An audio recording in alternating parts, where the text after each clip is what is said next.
Você já parou para pensar até que ponto as suas decisões são realmente suas? O que influencia a forma como nos comportamos em sociedade? Será que somos mais indivíduos ou mais coletivos do que imaginamos?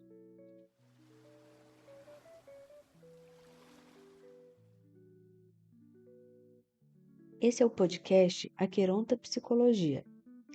Hoje vamos viajar pelas origens da psicologia social, entender sua relação com o indivíduo e a sociedade, suas influências filosóficas e científicas e descobrir como ela evoluiu ao longo do tempo.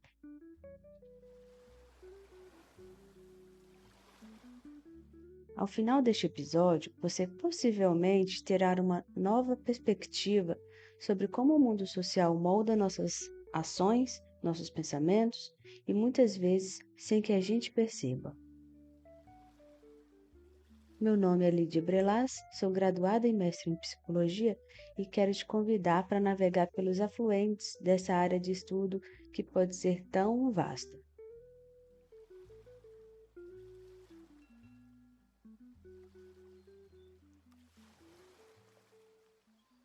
Eu acredito que seja importante a gente começar tentando entender o que é a psicologia social. Por isso, essa é a nossa primeira pergunta hoje. Uma definição um pouco mais aberta sobre a psicologia social é a gente pode partir da compreensão que é um estudo de como o comportamento, as emoções e os pensamentos dos indivíduos são influenciados pela presença real, imaginária ou implícita de outras pessoas. Para mergulhar um pouco mais, a gente pode pensar que a psicologia social é uma disciplina que investiga as interações entre o indivíduo e a sociedade, examinando como os processos psicológicos são influenciados pelo contexto social e cultural. Desde a sua constituição como área autônoma no início do século XX, o seu objeto de estudo tem sido caracterizado pelo binômio indivíduo-sociedade. Esse campo busca compreender os fenômenos sociais tanto a partir da perspectiva da psicologia individual, quanto das dinâmicas coletivas e culturais que moldam o comportamento humano. Vamos pensar num exemplo? Vamos lá. Você está em um elevador e todos estão virados para a parede, em vez de ficarem olhando para a porta, virados em direção à porta. O que você faz? Provavelmente você vai se sentir desconfortável e, sem perceber, tenderá a imitar o grupo. Este é um pequeno experimento que já aconteceu, inclusive aconteceu mais de uma vez, na intenção de entender sobre a influência social. Além desse exemplo do experimento, a gente ainda pode fazer conexão com o cotidiano. Quando a gente fala sobre fake news, comportamento em redes sociais, influência da moda, estes são exemplos que podem ajudar a gente a compreender a psicologia social e, por meio da psicologia social, tentar entender sobre essas conexões no cotidiano. Vamos para uns exemplos para tentar desenvolver melhor essa ideia? Quando a gente fala sobre fake news e o efeito da desinformação, eu acredito que, se você está me escutando, você deve lembrar que, em 2017, o mundo foi tomado por um pânico de um suposto jogo virtual que era chamado Baleia Azul. Esse jogo levaria adolescentes a desafios perigosos, culminando no extermínio da própria vida. Qual é o problema disso? Muitas das histórias eram falsas ou extremamente exageradas, mas o medo social levou governos e pais a entrarem em alerta, enquanto mídias de todos os tipos disseminavam informações imprecisas. O que aconteceu aqui? O efeito da desinformação, somado ao viés de confirmação, levou a um comportamento coletivo baseado em um pânico moral. Com esse exemplo, a gente pode lembrar dos estudos realizados por Alport e Postman em 1947. Eles tentaram investigar como os rumores distorcem informações à medida que são repassadas. Outro exemplo interessante é quando a gente olha o comportamento nas redes sociais e o poder do engajamento. Muito provavelmente, você sabe que a gente vive uma época que um fenômeno tem sido muito comum, o fenômeno do cancelamento. Imagina um jovem influenciador digital que fez um comentário polêmico no Twitter. Em poucas horas, seu nome está nos Trend Topics. Milhares de pessoas comentam, compartilham e exigem um pedido de desculpas. Mas por que esse fenômeno acontece? No meio digital, nossa identidade está ligada à aceitação social, e participar do cancelamento dá ao usuário a sensação de pertencimento e moralidade, muitas vezes sem reflexão crítica sobre a situação. Em 1969, Zimbardo, que foi um psicólogo que deixou uma marca muito influente na psicologia, ele realizou alguns experimentos para tentar entender como o anonimato pode levar a comportamentos mais extremos.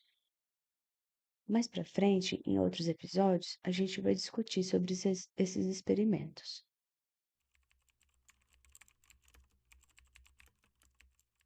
Outro ponto de muito interesse para a psicologia social é a questão da influência. Talvez a gente consiga lembrar, até porque deve ter ou já teve essa peça no guarda-roupa, que é a Crocs. Lá no início dos anos 2000, os calçados Crocs eram amplamente ridicularizados. Muitos diziam que eles eram feios e bregas. No entanto, algumas celebridades começaram a usá-los e, aos poucos, eles voltaram como um item fashion desejado. Hoje, marcas de luxo lançam edições especiais e vendem por valores exorbitantes. O que mudou? A percepção coletiva. O que antes era um símbolo de mau gosto virou um sinal de estilo alternativo.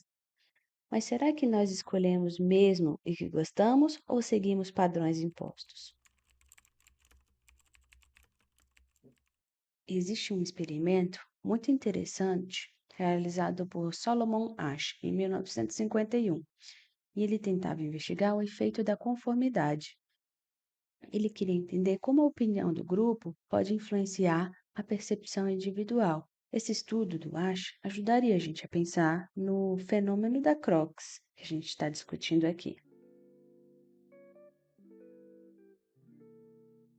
Estes são alguns exemplos que a gente pode pensar usando teorias e propostas que já foram realizadas na psicologia social e que ainda tem muito para se desenvolver.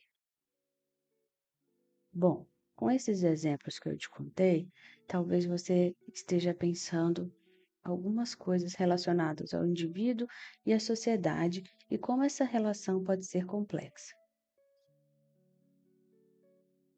Acho que a gente tem um dilema filosófico. Somos produtos da sociedade ou agentes que a transformam? Quando a gente estuda psicologia ou até mesmo a sociologia, a antropologia, a gente sabe que existem teóricos que marcaram a história. Um deles foi o Aristóteles. Ele tinha uma ideia de que o ser humano é um animal social. Essa ideia dele exerce influência no que a gente entende como psicologia social hoje. Outra pessoa, outro pensador importante foi o Durkheim. Ele falava sobre a importância dos fatos sociais. Ele também deixou uma marca que ajuda a gente a ter e construir determinadas impressões, percepções e teorias na psicologia social ainda hoje. Vamos pensar sobre a relação entre indivíduo e sociedade? Essa relação é uma questão central da psicologia social, sendo debatida sob diferentes perspectivas teóricas. A abordagem interacionista destaca que a identidade individual é formada na interação com o outro e com os grupos sociais. Mea e Cooley, por exemplo, defendem que a autoimagem do indivíduo se constrói por meio da percepção da forma como os outros o veem. um conceito conhecido como eu espelho. Dessa forma, a identidade não é fixa, mas moldada e transformada ao longo das interações sociais. Acho que a gente pode tentar pensar em alguns exemplos que ajudam a gente a entender como as normas sociais variam entre culturas e momentos históricos. Talvez um exemplo interessante para a gente ter essa compreensão é pensar os aspectos da beleza e do corpo. O que é considerado bonito muda com o tempo? Acho que sim, né? Se você estivesse na Renascença italiana no século XV, ter um corpo cheio e curvas volumosas seria símbolo de riqueza e fertilidade. Agora, imagine estar nos anos 1920.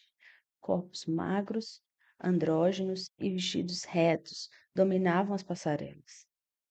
Já nos anos 2000, a moda era a extrema magreza. Hoje, corpos atléticos e volumosos, com ênfase no quadril, são exaltados nas redes sociais. Mas repare, essas mudanças não são biológicas, são sociais.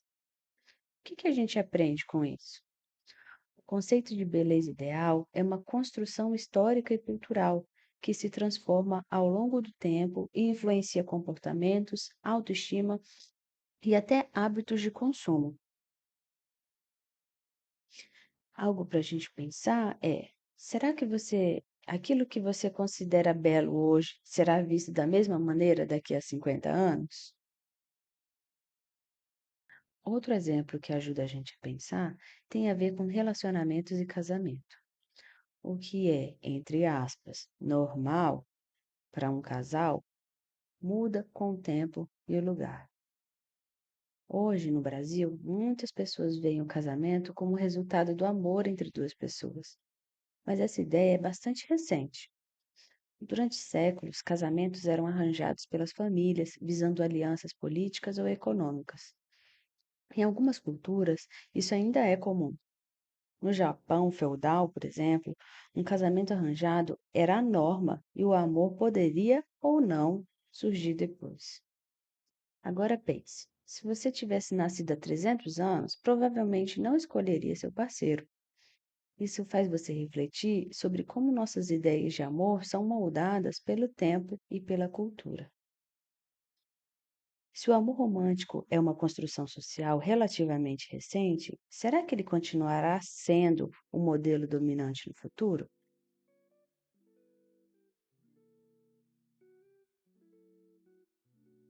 Dito essas coisas, talvez você esteja pensando: uau, mas é tudo psicologia social? Então a psicologia social olha para todas as coisas de um modelo bem específico? Bom, não é bem assim. Dentro da psicologia social, nós temos também algumas vertentes. Por enquanto, a gente vai falar bem amplamente sobre isso.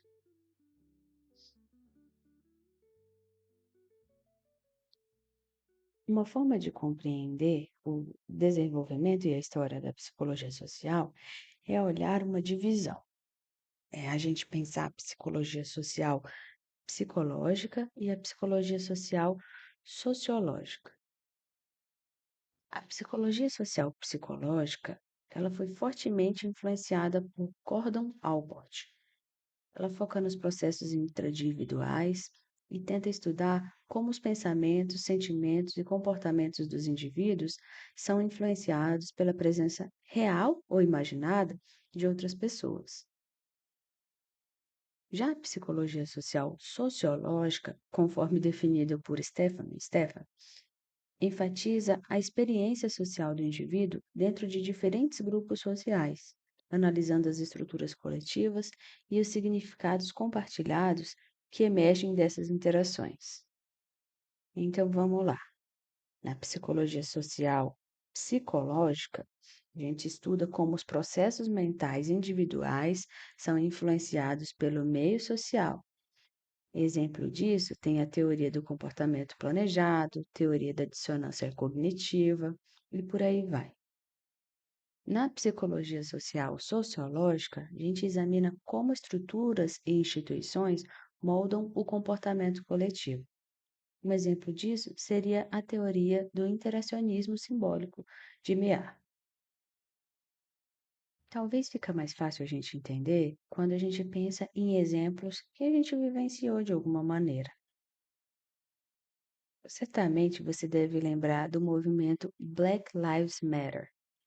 Em 2020, milhões de pessoas ao redor do mundo foram às ruas para protestar contra a violência policial e o racismo estrutural após a morte de George Floyd, nos Estados Unidos. Mas como que a gente pode entender essa mobilização? Pela psicologia social psicológica, a gente pode focar no comportamento individual dentro do grupo, pode tentar explicar por que certas pessoas se engajaram no movimento e outras não. Também tentamos entender os efeitos das redes sociais na disseminação da causa. Outra questão importante, conceitos relevantes que surgem, é o de tentar entender a identificação social, a influência normativa e o comportamento de massa. Já pela psicologia social sociológica, a gente pode olhar e ter um foco nas desigualdades raciais e no racismo sistêmico como motivadores da mobilização. Também podemos tentar analisar o papel das instituições, da mídia e das políticas públicas. Podemos nos perguntar como movimentos como esse moldam políticas e a sociedade a longo prazo. Conceitos relevantes aqui seriam relacionados à ação coletiva, mudança social, teoria dos movimentos sociais. Um exemplo mais próximo aconteceu no Brasil em 2013, que foram as manifestações de junho. O que começou como um protesto contra o aumento da tarifa do transporte público em São Paulo, logo se transformou em um movimento nacional, com milhares de pessoas nas ruas levantando diversas pautas. Mas o que fez esse movimento crescer tão rapidamente? Pela psicologia social psicológica, a gente pode analisar como as emoções coletivas, como a raiva, a frustração, impulsionaram a adesão ao protesto. A gente também examina o efeito de contágio emocional e engajamento por redes sociais. Também podemos tentar explicar por que algumas pessoas decidiram participar enquanto outras não. Aqui, conceitos relevantes seriam a cognição social, o efeito espectador e a desindividuação. Já olhando pela psicologia social sociológica, a gente pode examinar o descontentamento com as políticas públicas e a corrupção como fatores estruturais do protesto. Também podemos analisar como diferentes classes sociais e grupos políticos interpretaram e se apropriaram do movimento. Ainda pela psicologia social sociológica, a gente tenta explicar por que, mesmo com grande mobilização, os resultados concretos foram limitados. Conceitos relevantes aqui seriam a estrutura social, mobilização política e a teoria de movimentos sociais. Mas a gente pode conectar as duas abordagens da psicologia social. A psicologia social psicológica ajuda a entender o que motiva indivíduos a aderirem a um movimento e como as emoções coletivas influenciam a mobilização. Já na psicologia social sociológica, a gente analisa as estruturas sociais e políticas que impulsionam ou restringem essas mobilizações, explicando por que algumas geram mudanças e outras não.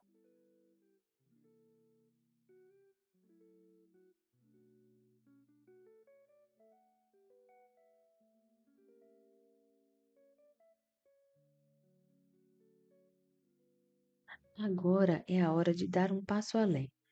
Vamos entender de onde surgiu essa área do conhecimento, que é a psicologia social, e como as diferentes correntes filosóficas e científicas ajudaram a moldá-la ao longo do tempo. Imagina que estamos no final do século XIX e início do século XX. O mundo está em transformação e os cientistas começam a questionar: como podemos entender o comportamento humano de forma mais objetiva? É nesse cenário que o behaviorismo ganha força, trazendo um olhar voltado para o comportamento observável e suas relações com o ambiente.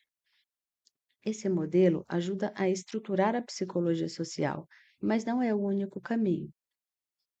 Filósofos e sociólogos também estão influenciando essa construção. Mead e Cooley, por exemplo, lançam as bases do interacionismo simbólico, defendendo que o sentido das interações humanas se constrói na relação com o outro. Enquanto isso, o funcionalismo e o positivismo buscam entender a sociedade como um organismo, onde cada parte tem uma função específica. Desde o Iluminismo, pensadores como Locke e Rousseau já falavam sobre a influência da sociedade na formação do indivíduo. O positivismo do Comte, Augusto Comte, também tem um impacto enorme ao propor que o comportamento humano pode e deve ser estudado de forma científica. Enquanto os filósofos refletiam sobre a sociedade, as ciências naturais davam sua própria contribuição. Charles Darwin, por exemplo, nos ensinou que o comportamento social tem um aspecto evolutivo. Nossas interações não surgiram do nada. Elas foram sendo moldadas ao longo de milhares de anos para garantir nossa sobrevivência. E claro, a psicologia social não ficaria apenas na teoria. Em 1898, Norman Triplett conduziu um dos primeiros experimentos da área, observando que ciclistas tinham um desempenho melhor quando pedalavam em grupo do que sozinhos. Este foi um dos primeiros indícios daquilo que hoje chamamos de facilitação social, ou seja, o impacto da presença de outras pessoas no nosso comportamento. Como podemos ver, a psicologia social não surgiu isolada. Ela é fruto de um diálogo constante entre diferentes campos do conhecimento. E essa característica interdisciplinar continua sendo uma de suas maiores forças. Afinal, compreender o comportamento humano exige olhar para ele de múltiplas perspectivas. Além de pensar os conhecimentos que influenciam na psicologia social, é também importante a gente pensar os marcos históricos e a evolução das abordagens teóricas. Nas décadas seguintes, a psicologia social começou a se dividir em duas grandes vertentes. Eu estou falando entre as décadas de 1920 e 1930, quando acontece a consolidação das duas perspectivas. De um lado, o Alport consolidava a psicologia social psicológica como uma ciência experimental, focada no comportamento individual dentro de grupos. Do outro, a escola de Chicago explorava uma abordagem mais sociológica, analisando os impactos da estrutura social na vida das pessoas. Essa divisão persiste até hoje, mas ambas as abordagens ajudaram a fortalecer a disciplina. Mas foi durante a Segunda Guerra Mundial que a psicologia social se tornou ainda mais relevante. Como explicar fenômenos como obediência cega, conformidade e o poder da persuasão? Foi nesse período que alguns dos experimentos mais famosos da psicologia social foram realizados. Vamos lembrar algum deles? Solomon Asch e os estudos sobre a conformidade. Pessoas alteravam suas respostas para seguir a maioria, mesmo sabendo que estavam erradas. Stanley Milgram e a obediência à autoridade. Participantes foram levados a aplicar choques elétricos, falsos, claro, em outras pessoas simplesmente porque uma figura de autoridade ordenava. Muzaffer Sherif e o experimento dos grupos em conflito. Esse experimento mostrou como rivalidades podem surgir facilmente entre grupos, mas também como a cooperação pode dissolver esses conflitos. Esses experimentos nos ajudam a entender o quanto somos influenciáveis pelo contexto social, uma questão que ainda ressoa fortemente nos dias de hoje. Se até então a psicologia social parecia consolidada, os anos 1970 trouxeram um grande questionamento. Muitas das pesquisas eram realizadas em laboratórios e tinham pouca relação com a realidade social mais ampla. Será que a psicologia social estava ignorando o impacto da cultura, das desigualdades e das estruturas de poder? Esse questionamento abriu espaço para abordagens mais críticas e interdisciplinares, que começaram a incluir temas como preconceito, desigualdade e influência da mídia. E agora chegamos ao presente. A psicologia social se tornou uma área extremamente plural, que dialoga com diferentes paradigmas e busca entender tanto questões individuais quanto coletivas. Hoje, além de estudar o comportamento humano, ela também investiga como a mídia molda nossas percepções, como o preconceito se perpetua e como as redes sociais influenciam nossa identidade. Acho que você já percebeu como a psicologia social está presente em tudo ao nosso redor, né?